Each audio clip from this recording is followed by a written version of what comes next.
Hello and welcome to Tech from the Top. I'm your host, Jessica Walker. Now, today we're touching on cryptocurrency adoption and what could be that next big eureka moment.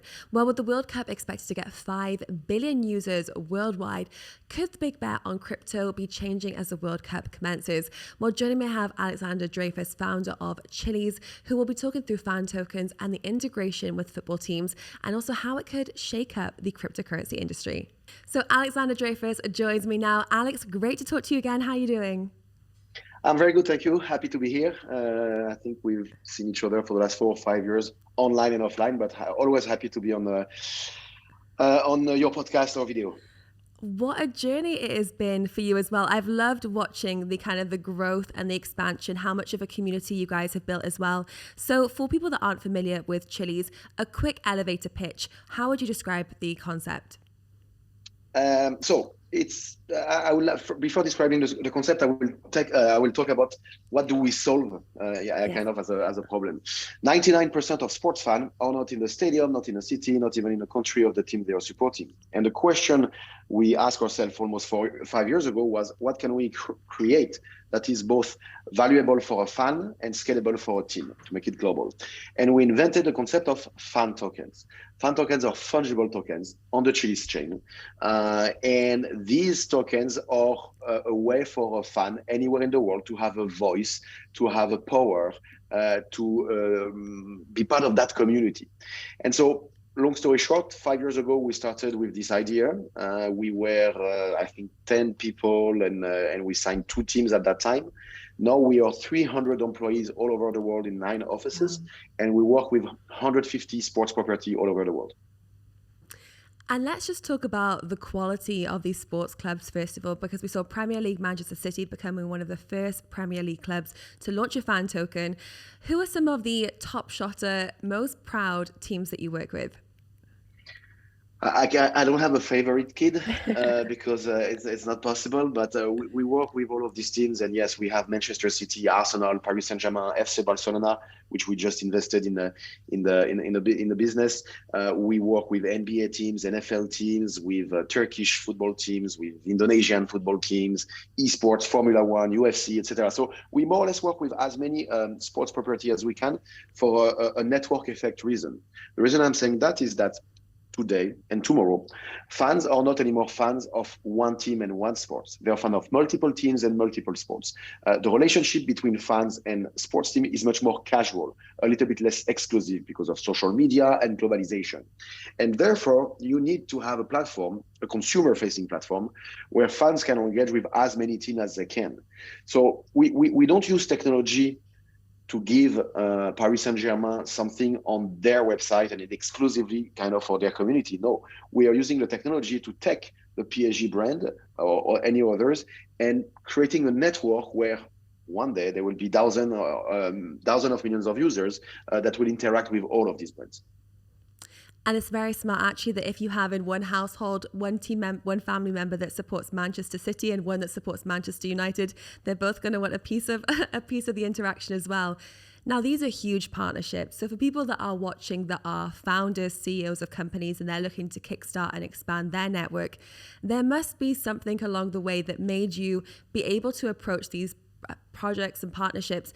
What would you say is one of the kind of core things that made you be able to secure these huge deals with these very big teams? First, we were a pure player, so it helped a lot in a way that we invented our category. So by owning our category and owning the narrative that we want to build, the vision that we want to deliver, that was our first, let's say, the best way for us to achieve that. Then, in 2018, when we started to negotiate with sports team in 2019, at that point, it was just a PowerPoint and some ideas.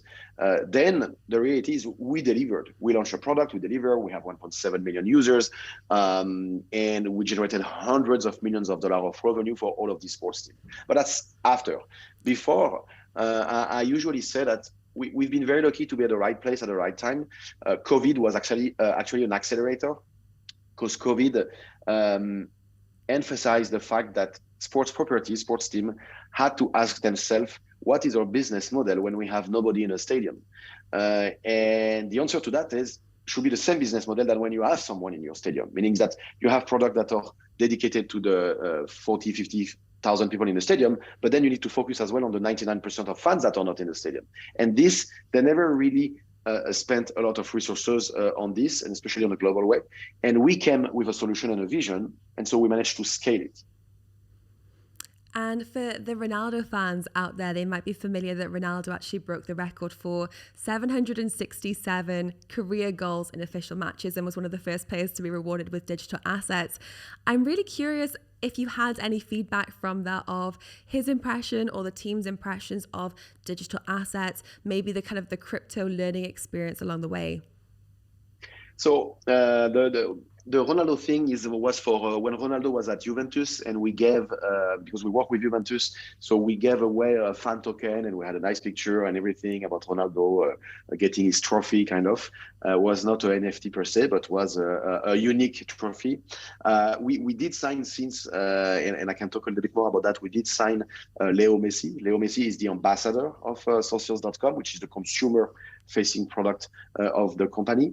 And these athletes, their job is not necessarily to understand what you're doing. It's to make sure that what you do is legit, to make sure that it fits their narrative, and then that they can push it to their community and educate their community. And so, because we work already with 150 plus sports property, we're also Champions League official partner. We are also partners of plenty of other things. I think our job, and I cannot say we failed because we are just at the beginning, but we are just at the beginning, is to educate. We came with a new product, a product that is different. We are talking about a digital asset that give voice to the fan, a digital asset that is also tradable at some point. So all of this dynamic needs to be educated, need to be promoted. And because sometimes you use the word crypto or blockchain, it can be tainted, and it should not. Because at the end, it's just a technology. What matters is not the tech, it's the product. And so we spend a lot of time, and we will continue to spend a lot of time in the next 2 years, 3 years, 5 years, 10 years, I don't know, to keep educating about what we want to achieve, which is giving a voice, giving benefits to the fans all over the world with these powerful brands. And I think what's really interesting about what you do as well is you can actually explain your business model and concept without having to use the word crypto as well. So for people that are crypto naysayers or a little bit worried about the word, you can kind of avoid that and bypass it and still make a very impressive growth. Actually, in our marketing and on socios.com, which is, as I said, we have two brands, Chiliz, which is the token and the blockchain. So it's the infrastructure behind the product. But then the end consumer product is called socios.com. It's a mobile app. And on our marketing, on our website, and I believe as well in the app, there is not a single word of crypto. And if there is maybe one, but just there is not. And ironically, the only place we have to put it sometimes is in the disclosure or disclaimer when we do some marketing, because in some countries you have to have disclaimers, which makes sense. And here we have actually to write the word crypto, but in the marketing and the designation of the product, we never use the word crypto. We use the word blockchain though. Mm-hmm. Amazing. Now let's talk about this year, because August was a very big month for Socios.com and Chiliz 24.5% stake in the Spanish football club Barcelona's digital content creation hub for, I think it was $100 million, if that's correct. Wow. So talk us through that acquisition and then what it means for the company, but also for Barcelona. So Barcelona is a very unique entity because it's owned and run by their what they call members, which are actually called socios. Hence, why we call the company socios actually. And these are not private entity. They are not commercial entity like Real Madrid. And so the reason we decided to invest in that vehicle is because we do believe that Barcelona is it number one? Is it number two? Is it number three? Doesn't matter. It's one of the top three sports brands in the world, have 400 million fans all over the world. It's a powerful brand. And creating a dedicated vehicle in which we're going to try to put innovation and build new product and being more creative than what the club or any club could do on their own because we are more flexible, because we are an outsider of the club in a way, was making sense. And for Barca, it's a way to accelerate their innovation scheme.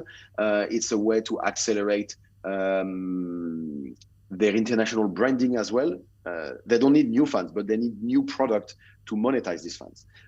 So for them, it's a way to create an incremental revenue and working with one of the legit partners that are in that space. So Chiliz doesn't just focus on football, but I think for the upcoming topic and theme of the World Cup and just the sheer eyeballs that the football industry has, World Cup, for example, is expected to be watched by 5 billion people around the world. Would you say that the Chiliz ecosystem, these kind of fan sporting models and tokenization, these are going to be the things that actually bring more people to blockchain? Yes. Again, we need to find more utility or more use case for blockchain-based products. What we do is one of them. It's not the exclusive one, but it's one of them. I tend to say that we are one of the most mainstream product outside of wallets and crypto exchanges. We are probably one of the top 5 blockchain-based, let's say, consumer-facing product. It does help education about blockchain and also crypto, but it does help education about blockchain. But at the end, what's going to matter is what is the use case that we can educate and scale for user or fans, but let's say users all over the world, meaning that we need to convince all of these users globally that owning these fan tokens, using this technology or this platform or this company, bring them value. And when I say value, I'm not talking financial value. I'm talking value as a fan and as a user. And that's the utility. If the utility is managed to be scaled and become successful, then the underlying technology will be successful. And for people that are watching that aren't familiar with the technology behind it, some could ask, why have you had to use blockchain in this? Why couldn't you just have a fan token like you would go to a casino and you would buy a casino chip? What is the difference here and where does blockchain come into it? So that's the question people don't ask us enough. There is 2 things that matter. Let's go back to what I said originally. What is our business? Our business is actually to give a voice and a power to the fans all over the world. 2 things matter for a fan. 1 is recognition. 2 is to have a say. And the recognition is by me owning a fan token that has scarcity, that is free and tradable, of course. And because I own a scare token, and not a casino chip, but let's say a scare token, there is only 20 million of this Juventus fan token. That's mine. As long as I own that in my wallet, I have a power, I have a say. But that say is the fact that I can vote on decision of the club, the music in the stadium, the design of the jersey next season, the number of a player that we just signed. All of these are actually made on chain. All the votes are actually made on the blockchain, and therefore you cannot cheat it. The reason I say that is we've all seen the X Factor and Big Brothers and whatever stuff where we send SMS and we naively think that we actually decided who is going out of the TV show. That's not true. You have 0 proof that actually what you voted is accurate. By using blockchain, you tell your fans and users that, hey, you're going to vote and we cannot change the integrity of or damage the integrity of the vote. So you have suddenly an asset that has scarcity and provable, and that asset has a utility that is also on chain and cannot, and there is integrity of that utility. That's actually the main reason of blockchain for us. Perfectly explained. I think everyone will be looking at the X factor and the voting mechanism behind it a little bit differently now. Now let's focus on the token, because the token has outperformed the likes of Bitcoin and Ether this year in 2022 on the back of big news like the partnerships that we've discussed earlier. You mentioned earlier on that we've been speaking about your organization for 4 to 5 years, and the one thing, not financial advice, but I'm like, why did I not buy right at the beginning some Chiliz tokens? Let's take a look at what you have coming up next. What's next in store for the organization? For us, the main in the next few weeks, by the end of the year, during the World Cup, after the World Cup, and especially in 2023, our main focus is 2 things. So we have 2 products: Socios, consumer-facing product, and Chiliz, which is the chain that is behind it. Both of them are going to become much more open as an ecosystem. What does it mean? It means that third-party developers, clubs, media, e-commerce company are not only going to be able to create interaction with the Socios app. So you could be able to have your Socios, what we call single sign-on, SSO, where you can log, like your Twitter account button, where you can log on third-party apps. So you could link your Socios app with your whatever e-commerce app and get benefits out of that. It's called token-gated experiences. Or you can do that on the chain layer, meaning that we're going to open the chain as well in a much bigger way and give more than $50 million of grants for developers that wants to actually develop features on the Chiliz chain that include the fan tokens. What does it mean? It means that you're going to be able to have small startups everywhere in the world, in every country, that's going to have access to some resources in order to develop features and utility for the fan tokens. And we really want to scale that, and especially in a global way, to actually give more and more utility to the tokens. And I was going to ask you how you stay on top of the game when it comes to the blockchain industry and ecosystem, because every year on year blockchain changes very quickly. So you would say this is the developer grants and encouraging startups around the world to contribute to the Chiliz ecosystem. Yeah, the thing is, we started, we are probably one of the less known blockchain related entity. I mean, if you in the crypto sphere, people don't really know Chiliz. They know a bit the token, the trading, but they don't really know the product that we have behind as a chain. And the irony, there are chains that are way bigger than us in terms of branding, let's say, but they have much less utility and less user that we have. And we spent the last 4 years building first the utility and the network. Now we're going to shift a little bit and pivot a bit more through to the infrastructure to actually give more exposure, hence this kind of conversation about the chain. And we are very confident that we're never going to be the first chain in the world, neither the fifth, but between 5 to 10, that will make sense because we're also going to be very curated, and we're going to be a niche. The chain version that we're launching will allow sports property to become nodes and validators. And by becoming nodes and validators, they're going to get chain rewards. The trading fees of the chain is going to generate rewards. These rewards are shared to the nodes and the validators. What does it mean? It means in 5 or 10 years, you could have sports property that are generating a marginal revenue, but still an additional revenue out of the network effect that is being built by all of these clubs. So you mentioned 150 teams, 300 employees. Whenever I see you on Twitter, Alex, I'm like, man, this guy must not sleep. You know, you are flying all over the world, meeting with all these teams, growing these partnerships. So from a kind of founder perspective, what really motivates you? What kind of keeps you going and keeps you on top of your game? The challenge, the fight, and the one that we want to just achieve the bigger vision. It's weird that we never celebrate, when we sign a big deal, we sign something that it took us like 2 years. We have a recent deal, it took us 2 years to sign, or even the $100 million we invested in Barca, which was a tough deal. It's not like the day after we celebrate and we say, okay, it's done. No, it's just part of the narrative and the journey we are building. And the question is always what's next, which is exhausting, but there is always something next. So till there is nothing else to do, that will be exciting. Till every sports team in the world, arts team, music artist is signed up, then you can sleep, then you can rest. We don't do art, actually, we don't do music. We do only sports for now. We looked a lot at music and individual. We don't like to do it. Actually, we tend to not believe in it because we are very pragmatic. Actually, I usually say we are a Web 2.50 company rather than a Web 3.0. And the reason I'm saying that is, we have Messi as an ambassador. We could create probably a Messi token or a Ronaldo token because we know them well. Yet we are not doing it. We'll make a lot of money, right? But we're not doing it because we don't think it's sustainable. What happens when the artist or the individual dies, when he retires, when he doesn't have any time to provide anything? So the utility of an individual token is very difficult. And that's why we are focusing mainly and exclusively till now on brands that will last 50 years or 100 years. And I know I shouldn't ask this question, but do you have, you did mention you don't have a favorite team, but do you support a team? Is there a team that you've signed that actually is? No, I'm no. Agnostic. I'm agnostic and neutral.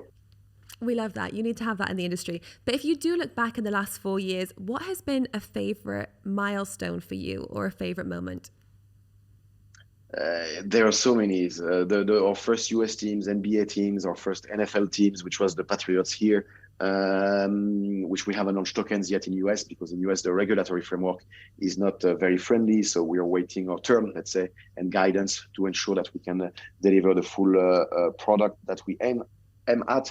Barcelona, PSG, our first two teams were the most important, PSG and Juventus. Then I would say it's Barcelona because number 2, number 3 biggest brand in the world. And then it's a sum of plenty of things, UFC, Formula One. But the real milestone is being able every month to work with a 300 people team and making sure that they are doing something, hopefully, that they like and keep growing that team. And now just finally to wrap up, because we have mentioned the World Cup a few times in this conversation, are you expecting any kind of extra user flow from the World Cup, any extra inquisitiveness when it comes to people that are in the football world that are looking to maybe kind of invest and get a little bit more of a monetary incentive? We know that people would put on accumulators during a typical sports thing, and maybe this could be the digital version of getting into these big sporting events. Are you predicting any of those trends? So actually, the World Cup, people don't realize, but Crypto.com is the sponsor of the World Cup. So you're going to see Crypto.com on all the LED and the banners there. And thanks to their name, Crypto, it's actually going to help awareness of what are cryptocurrencies. It's actually much better in a way than you will have Binance or FTX, which will be dedicated to that. Here, you're going to have crypto. And of course, the crypto native and crypto community for a month will think about soccer and football, and therefore will probably look at us and look at the fan tokens and looks at the product. The reality is, it doesn't really matter if we have more users during 1 month, because from the 19th of December, we are still here.